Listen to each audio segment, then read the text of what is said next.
गरीब की हाय। कहानी मुंशी प्रेमचंद। मुंशी रामसेवक भोंहे चढ़ाए हुए घर से निकले और बोले, इस जीने से तो मरना भला है।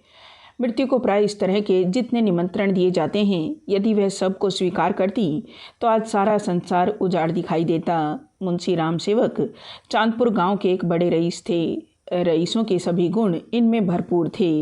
मानव चरित्र की दुर्बलताएं उनके जीवन का आधार थी। वह नित्य मुंसिफी कचहरी के हाथे में एक नीम के पेड़ के नीचे कागजों का बस्ता खोल एक टूटी सी चौकी पर बैठे दिखाई देते थे। किसी ने कभी उन्हें किसी इजलास पर कानूनी बहस या मुकदमे की पैरवी करते नहीं देखा, परंतु उन्हें सब लोग मुख्तार साहब कहकर पुकारते थे। चाहे तूफान आए, पानी बरसे, ओले गिरे, पर मुख्तार साहब वहाँ से टस से मस न होते। जब वह कचहरी चलते तो देहातियों के झुंड उनके साथ हो लेते। चारों ओर से उन पर विश्वास और आदर की दृष्टि पड़ती। सब में प्रसिद्ध था कि उनकी जीभ पर सरस्वती विराजती है। इसे वकालत कहो या मुख्तारी, परंतु यह केवल कुल मर्यादा की प्रतिष्ठा का पालन था। आमदनी अधिक न होती थी। चांदी के सिक्कों की तो चर्चा ही क्या, कभी कभी तांबे के सिक्के भी निर्भय उनके पास आने से हिचकते थे। मुंशी जी की कानूनदानी में कोई संदेह न था, परंतु पास के बखेड़े ने उन्हें विवश कर दिया था। खैर जो हो, उनका यह पेशा केवल प्रतिष्ठा पालन के निमित्त था, नहीं तो उनके निर्वाह का मुख्य साधन आसपास की अनाथ पर खाने पीने में सुखी विधवाओं और भोले भाले किंतु धनी वृद्धों की श्रद्धा थी। विधवाएं अपना रुपया उनके यहाँ अमानत रखती। बूढ़े अपने कपूतों के डर से अपना धन उन्हें सौंप देते, पर रुपया एक बार उनकी मुट्ठी में जाकर फिर निकलना भूल जाता था। वह ज़रूरत पड़ने पर कभी कभी कर्ज ले लेते थे। भला बिना कर्ज के किसी का काम चल सकता है। भोर को सांझ के करार पर रुपया लेते, पर वह सांझ कभी नहीं आती थी। सारांश, मुंशी जी कर्ज लेकर देना सीखे नहीं थे। यह उनकी कुल प्रथा थी। यही सब मामले बहुधा मुंशी जी के सुख चैन में विघ्न डालते थे। कानून और अदालत से तो उन्हें कोई डर न था। इस मैदान में उसका सामना करना पानी में मगर से लड़ना था, परंतु जब कोई दुष्ट उनसे भिड़ जाता, उनकी ईमानदारी पर संदेह करता और उनके मुँह पर बुरा भला कहने पर उतारू हो जाता, तब मुंशी जी के हृदय पर बड़ी चोट लगती। इस प्रकार की दुर्घटनाएं प्राय होती थी।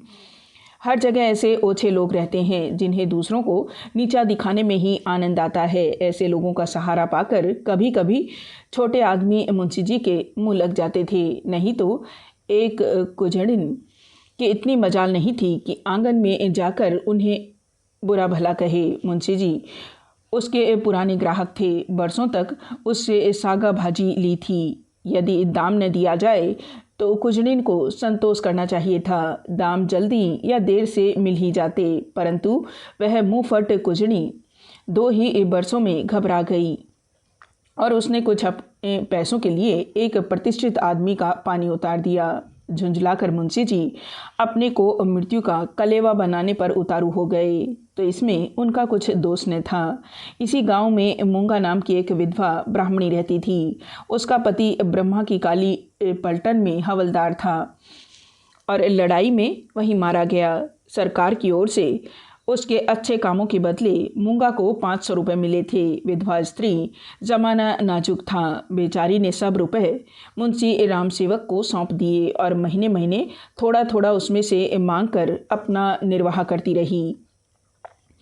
मुंशी जी ने यह कर्तव्य कई वर्ष तक तो बड़ी ईमानदारी के साथ पूरा किया, पर जब बूढ़ी होने पर भी मूंगा नहीं मरी और मुंशी जी को यह चिंता हुई कि शायद उसमें से आधी रकम भी स्वर्ग यात्रा के लिए नहीं छोड़ना चाहती, तो एक दिन उन्होंने कहा, मूंगा तुम्हें मरना है या नहीं, साफ साफ कह दो कि मैं अपने मरने की फिक्र करूं। उस दिन मूंगा की आंखें खुली, उसकी नींद टूटी। बोली, मेरा हिसाब कर दो। हिसाब का चिट्ठा तैयार था। अमानत में अब एक कौड़ी बाकी न थी। मूंगा ने बड़ी कड़ाई से मुंशी जी का हाथ पकड़कर कहा, अभी मेरे 250 रुपये तुमने दबा रखे हैं, मैं एक कौड़ी भी न छोड़ूंगी।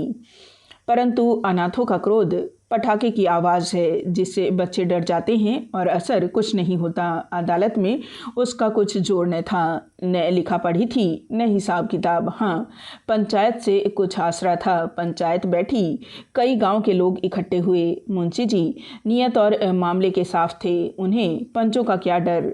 सभा में खड़े होकर पंचों से कहा, भाइयों, आप लोग सत्यनारायण और कुलीन हैं। मैं आप सब साहबों का दास हूँ। आप सब साहबों की उदारता और कृपा से, दया और प्रेम से मेरा रोम रोम कृतज्ञ है। और आप लोग सोचते हैं कि इस अनाथनी और विधवा स्त्री के रुपए हड़प कर गया हूँ। पंचों ने एक स्वर से कहा, नहीं नहीं, आपसे ऐसा नहीं हो सकता। राम सेवक, यदि आप सब सज्जनों का विचार हो कि मैंने रुपए दबा लिए तो मेरे लिए डूब मरने के सिवा और कोई उपाय नहीं। मैं धनाढ्य नहीं हूँ, न मुझे उदार होने का घमंड है, पर अपनी कलम की कृपा से, आप लोगों की कृपा से किसी का मोहताज नहीं हूँ। क्या मैं ऐसा ओछा हो जाऊँगा कि एक अनाथनी के रुपए बचा लूँ? पंचों ने एक स्वर से फिर कहा, नहीं नहीं, आपसे ऐसा नहीं हो सकता। मुंह देखकर टीका काढ़ा जाता है। पंचों ने मुंशी जी को छोड़ दिया। पंचायत उठ गई। मूंगा ने आह भर कर संतोष किया और मन में कहा, अच्छा अच्छा, यहाँ न मिला तो न सही, वहाँ कहाँ जाएगा। अब कोई मूंगा का दुख सुनने वाला और सहायक न था। दरिद्रता से जो कुछ दुख भोगने पड़ते हैं वह सब उसे झेलने पड़े। वह शरीर से पुष्ट थी, चाहती तो परिश्रम कर सकती थी, पर जिस दिन पंचायत पूरी हुई उसी दिन उसने काम न करने की कसम खा ली। अब उसे रात दिन रुपयों की रट लगी रहती। उठते बैठते सोते जागते उसे केवल एक काम था, और वह मुंशी राम सेवक का भला मानना। अपने झोपड़े के दरवाजे पर बैठी हुई वह रात दिन उन्हें सच्चे मन से असीसा करती। बहुधा अपने असीस के वाक्यों में ऐसे कविता के वाक्य और उपमाओं का व्यवहार करती कि लोग सुनकर अचंभे में आ जाते। धीरे धीरे मूंगा पगली हो चली। नंगे शरीर, हाथ में एक कुल्हाड़ी लिए हुए सुनसान स्थानों में जा बैठती। झोपड़ी के बदले अब वह मरघट पर नदी के किनारे खंडहरों में घूमती दिखाई देती। बिखरी हुई लटें, लाल लाल आंखें, पागलों सा चेहरा, सूखे हुए हाथ पैर। उसका यह स्वरूप देखकर लोग डर जाते थे। अब कोई उसे हंसी में भी नहीं छेड़ता। यदि वह कभी गांव में निकल आती तो स्त्रियां घरों के किवाड़ बंद कर लेती, पुरुष कतराकर इधर उधर से निकल जाते और बच्चे चीख मार कर भागते। यदि कोई लड़का भागता न था तो वह मुंशी राम सेवक का सुपुत्र राम गुलाम था। बाप में जो कुछ कोर कसर रह गई थी वह बेटे में पूरी हो गई थी। लड़कों का उसके मारे नाक में दम था। गांव के काने लंगड़े आदमी उसकी सूरत से चिढ़ते थे, और गालियां खाने में तो शायद ससुराल में आने वाले दामाद को भी इतना आनंद न आता हो। वह मूंगा के पीछे तालियां बजाता, कुत्तों को साथ लिए हुए उस समय तक रहता जब तक वह बेचारी तंग आकर गांव से निकलने जाती। रुपया पैसा होश हवास खोकर उसे पगली की पदवी मिली, और अब वह सचमुच पगली थी। अकेली बैठी अपने आप घंटों बातें किया करती, जिसमें राम सेवक के मांस, हड्डी, चमड़े, आंखें, कलेजा आदि को खाने, मसलने, नोचने, खसोटने की बड़ी उत्कृष्ट इच्छा प्रकट की जाती थी। और जब उसकी यह इच्छा सीमा तक पहुंच जाती तो वह राम सेवक के घर की ओर मुँह करके खूब चिल्लाकर और डरावने शब्दों में हाक लगाती, तेरा लहू पीऊंगी। प्राय रात के सन्नाटे में यह गरजती हुई आवाज़ सुनकर स्त्रियां चौंक पड़ती थी, परंतु इस आवाज़ से भयानक उसका ठठाकर हंसना था। मुंशी जी के लहू पीने की कल्पित खुशी में वह जोर से हंसा करती थी। इस ठठाने से ऐसी आसुरिक उद्दंडता, ऐसी पाशविक उग्रता टपकती थी कि रात को सुनकर लोगों का खून ठंडा हो जाता था। मालूम होता मानो सैकड़ों उल्लू एक साथ हंस रहे हैं। मुंशी राम सेवक बड़े हौसले और कलेजे के आदमी थे। न उन्हें दीवानी का डर था न फौजदारी का, परंतु मूंगा के इन डरावने शब्दों को सुनकर वह भी सहम जाते। हमें मनुष्य के न्याय का डर न हो, परंतु ईश्वर के न्याय का डर प्रत्येक मनुष्य के मन में कभी कभी ऐसी ही भावना उत्पन्न कर देता। उनसे अधिक उनकी स्त्री के मन में। उनकी स्त्री बड़ी ही चतुर थी। वह उनको इन सब बातों में प्राय सलाह दिया करती थी। उन लोगों की भूल थी जो लोग कहते थे कि मुंशी जी की जीभ पर सरस्वती विराजती है। वह गुण जो उनकी स्त्री को प्राप्त था, बोलने में वह उतनी ही तेज थी जितना मुंशी जी लिखने में थे, और यह दोनों स्त्री पुरुष प्राय अपनी अवस्था दशा में सलाह करते कि अब क्या करना चाहिए। आधी रात का समय था। मुंशी जी नित्य नियम के अनुसार अपनी चिंता दूर करने के लिए शराब के 2-4 घूंट पीकर सो गए थे। यकायक मूंगा ने उनके दरवाजे पर आकर जोर से हाँक लगाई, तेरा लहू पीऊंगी, और खूब खिलखिलाकर हंसी। मुंशी जी यह भयावह ठाका सुनकर चौंक पड़े। डर के मारे पैर थर थर काँपने लगे, कलेजा धक धक करने लगा। दिल पर बहुत जोर डालकर उन्होंने दरवाज़ा खोला, जाकर नागिन को जगाया। नागिन ने झुंझलाकर कहा, क्या है, क्या कहते हो? मुंशी जी ने दबी आवाज़ से कहा। वह दरवाजे पर खड़ी है। नागिन उठ बैठी। क्या कहती है? तुम्हारा सिर क्या दरवाजे पर आ गई? हाँ, आवाज़ नहीं सुनती हो? नागिन मूंगा से नहीं परंतु उसके ध्यान से बहुत डरती थी, तो भी उसे विश्वास था कि मैं बोलने में उसे ज़रूर नीचा दिखा सकती हूँ। संभल कर बोली, कहो तो मैं उससे 2-2 बातें कर लूँ। परंतु मुंशी जी ने मना किया। दोनों आदमी पैर दबाए ड्योढ़ी में गए और दरवाजे से झांक कर देखा। मूंगा की धुंधली मूरत धरती पर पड़ी थी और उसकी सांस तेजी से चलती हुई सुनाई देती थी। राम सेवक के लहू मांस की भूख में वह अपना लहू और मांस सुखा चुकी थी। एक बच्चा भी उसे गिरा सकता था, परंतु उससे सारा गांव थर थर कांपता था। हम जीते मनुष्य से नहीं डरते, पर मुर्दे से डरते हैं। रात गुजरी, दरवाज़ा बंद था, पर मुंशी जी और नागिन ने बैठकर रात काटी। मूंगा भीतर नहीं घुस सकती थी, पर उसकी आवाज़ को कौन रोक सकता था? मूंगा से अधिक डरावनी उसकी आवाज़ थी। भोर को मुंशी जी बाहर निकले और मूंगा से बोले, यहाँ क्यों पड़ी है? मूंगा बोली, तेरा लहू पीऊंगी।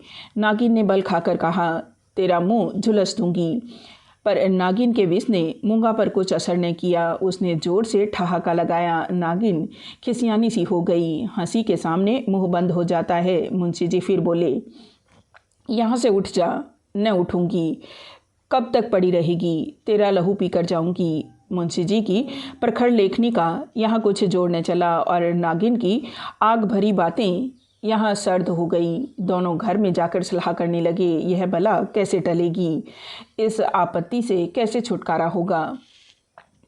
देवी आती है तो बकरे का खून पीकर चली जाती है, पर यह डाइन मनुष्य का खून पीने आई है। वह खून जिसका अगर एक बूंद भी कलम बनाने के समय निकल पड़ती थी तो अठवारों और महीनों सारे कुनबे को अफसोस रहता और यह घटना गांव में घर घर फैल जाती।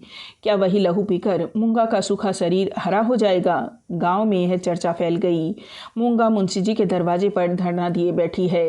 मुंशी जी के आगमन में गांव वालों को बड़ा मजा आता था। देखते देखते सैकड़ों आदमियों की भीड़ लग गई। इस दरवाजे पर कभी कभी भीड़ लगी रहती थी।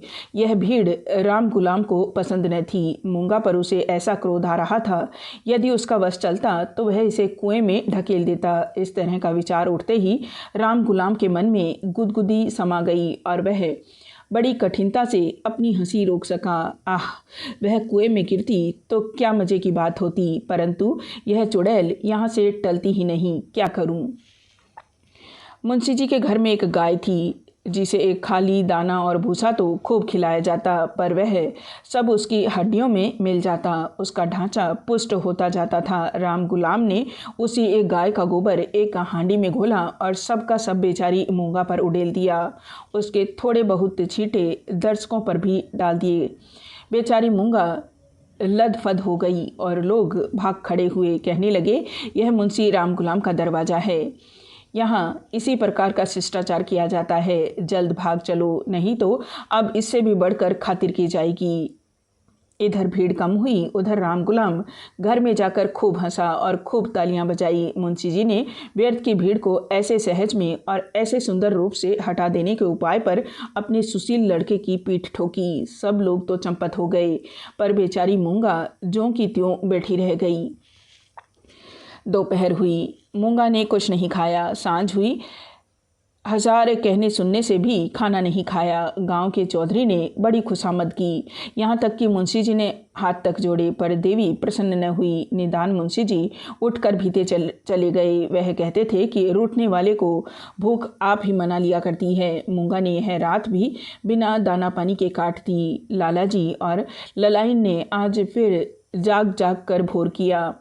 आज मूंगा की गरज और हंसी बहुत कम सुनाई पड़ती थी। घर वालों ने समझा बला टली। सवेरा होते ही जो दरवाज़ा खोल कर देखा तो वह अचेत पड़ी थी। मुंह पर मक्खियाँ भिनभिना रही है और उसके प्राण पखेरु उड़ चुके हैं।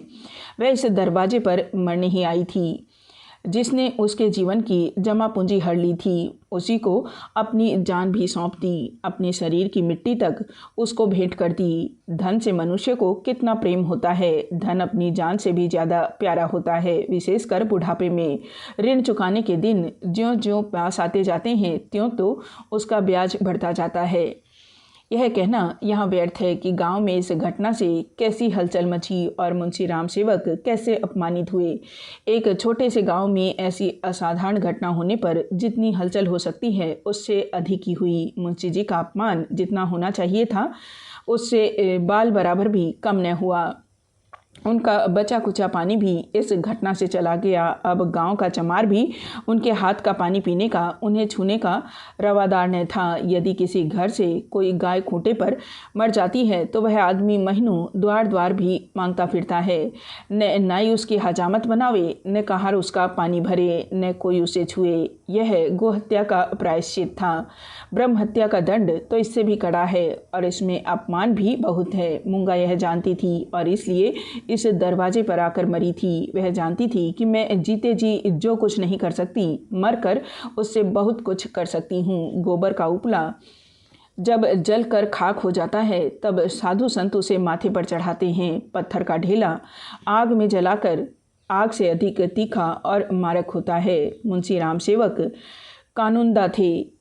कानून ने उन पर कोई दोष नहीं लगाया था। मूंगा किसी कानूनी दफ़ा के अनुसार नहीं मरी थी।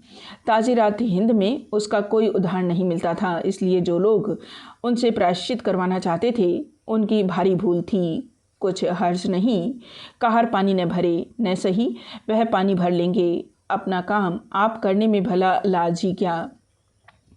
बला से नाई बाल न बनाएगा, हजामत बनाने का काम ही क्या है। दाढ़ी बहुत सुंदर वस्तु है। दाढ़ी मर्द की शोभा और श्रृंगार है, और जो फिर बालों से ऐसी घिन होगी तो एक एक आने में तो अस्तुरे मिलते हैं। धोबी कपड़े न धोएगा, इसकी भी कुछ परवाह नहीं। साबुन तो गली गली कोड़ियों के मोल आता है। एक बट्टू साबुन में दर्जनों कपड़े ऐसे साफ हो जाते हैं जैसे बगुले के पर। धोबी क्या खाकर ऐसा साफ कपड़ा धोएगा। पत्थर पर पटक पटक कर कपड़ों का लत्ता निकाल लेता है। आप पहने, दूसरों को भाड़े पर पहनाए, भट्टी में चढ़ाए, रेह में भिगोए, कपड़ों की तो दुर्गति कर डालता है। जब ही तो कुर्ते 2-3 साल से अधिक नहीं चलते, नहीं तो दादा हर 5वें बरस 2-3 अचकन और 2 कुर्ते बनवाया करते थे। मुंशी राम सेवक और उनकी स्त्री ने दिन भर तो यूं ही कहकर अपने मन को समझाया। सांझ होते ही उनकी तर्कनाएं शिथिल हो गई।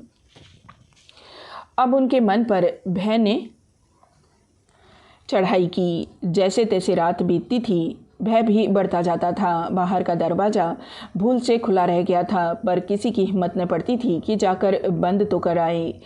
निदान नागी ने हाथ में दिया लिया, मुंशी जी ने कुल्हाड़ा, राम गुलाम ने गंडासा। इस ढंग से तीनों आदमी चौंकते हिचकते दरवाजे पर आए। यहाँ मुंशी जी ने बहादुरी से काम लिया। उन्होंने निधड़क दरवाजे से बाहर निकलने की कोशिश की, कांपते हुए पर ऊंची आवाज़ में नागिन से बोले, तुम व्यर्थ डरती हो, वह क्या यहाँ बैठी है। पर उनकी प्यारी नागिन ने उन्हें अंदर खींच लिया और झुंझलाकर बोली, तुम्हारा यही लड़कपन तो अच्छा नहीं। यह दंगल जीत कर तीनों आदमी रसोई के कमरे में आए और खाना पकाने लगे, परंतु मूंगा उनकी आंखों में घुसी हुई थी। अपनी परछाई को देखकर मूंगा का भय होता था।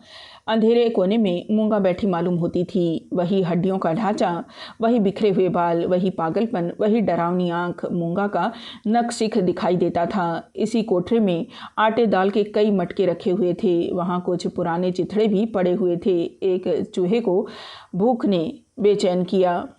मटकों ने कभी अनाज की सूरत न देखी थी, पर सारे गांव में मशहूर था कि इस घर के चूहे गजब के डाकू हैं। तो वह उन दानों की खोज में जो मटकों से कभी नहीं गिरे थे, रेंगता हुआ इस चिथड़े के नीचे आ निकला। कपड़े में खड़खड़ाहट हुई। फैले हुए चिथड़े मूंगा की पतली टांगे बन गए। नागिन देखकर झिझकी और चीख उठी। मुंशी जी बदहवास होकर दरवाजे की ओर लपके। राम गुलाम दौड़कर उनकी टांगों से लिपट गया। चूहा बाहर निकल आया। उसे देखकर इन लोगों के होश ठिकाने हुए। अब मुंशी जी साहस करके मटके की ओर चले। नागिन ने कहा, रहने भी दो, देख ली तुम्हारी मर्दानगी। मुंशी जी अपनी प्रिया नागिन के इस अनादर पर बहुत बिगड़े। क्या तुम समझती हो मैं डर गया?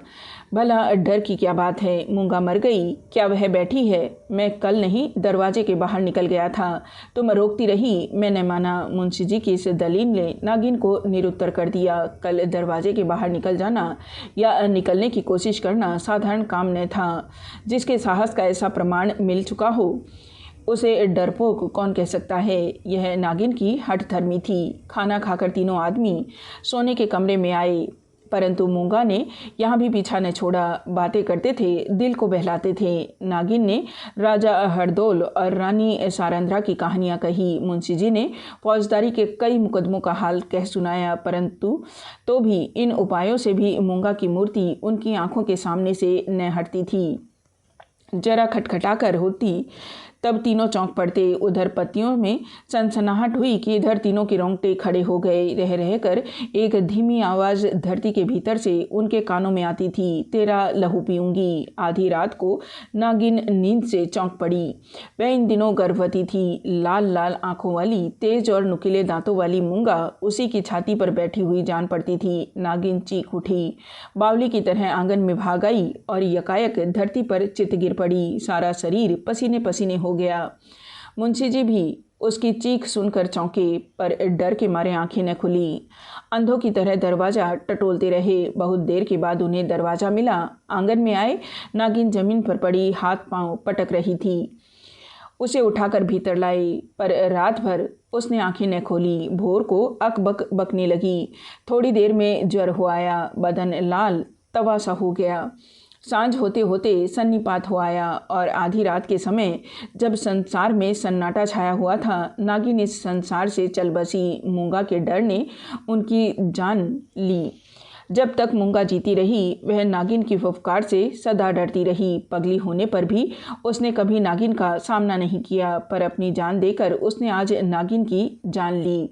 भय में बड़ी शक्ति है। मनुष्य हवा में एक गिरह भी नहीं लगा सकता, पर इसने हवा में एक संसार रच डाला है। रात बीत गई, दिन चढ़ता आता था, पर गांव का कोई आदमी नागिन की लाश उठाने को आता न दिखाई दिया। मुंशी जी घर घर घूमे, पर कोई न निकला। भला हत्यारे के दरवाजे पर कौन जाए, हत्यारे की लाश कौन उठाए? इस समय मुंशी जी का रौब दाब, उनकी प्रबल लेखनी का भय और उनकी कानूनी प्रतिभा एक भी काम न आई। चारों ओर से हार कर मुंशी जी फिर अपने घर आए। यहाँ उन्हें अंधकार ही अंधकार दिखता था। दरवाजे तक तो आए, पर भीतर पैर नहीं रखा जाता था। न बाहर ही खड़े रह सकते थे। बाहर मूंगा थी, भीतर नागिन। जी को कड़ा करके हनुमान चालीसा का पाठ करते हुए घर में घुसे। उस समय उनके मन पर जो बीतती थी वही जानते थे।